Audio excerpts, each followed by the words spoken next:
ગુજરાતમાં 18 ફેબ્રુઆરીએ સ્થાનિક સ્વરાજ્યની ચૂંટણીના પરિણામ જાહેર થઈ ગયા છે, પણ હજુ સુધી મેયર સ્ટેન્ડિંગ કમિટીના ચેરમેન અને પ્રમુખોની નિમણૂક કરવામાં આવી નથી.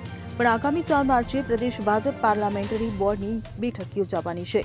આ બેઠક પ્રદેશ ભાજપ અધ્યક્ષ સી.આર. પાટીલ અને સીએમ ભૂપેન્દ્ર પટેલની અધ્યક્ષતામાં યોજાશે, જેમાં નગરપાલિકા અને જૂનાગઢ મહાનગરપાલિકાના હોદ્દેદારો નક્કી કરાશે.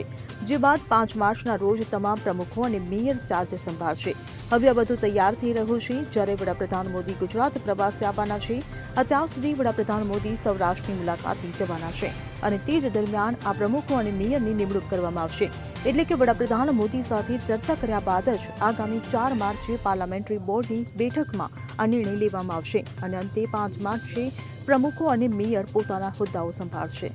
Bureau report CN24 news. હવે જુઓ દેશ દુનિયાની તમામ ખબરો તમારી આંગળીના ટેરવે. ઉઠાવો મોબાઈલ અને Google Play Store પરથી ડાઉનલોડ કરો અમારી CN24 ન્યૂઝ મોબાઈલ એપ.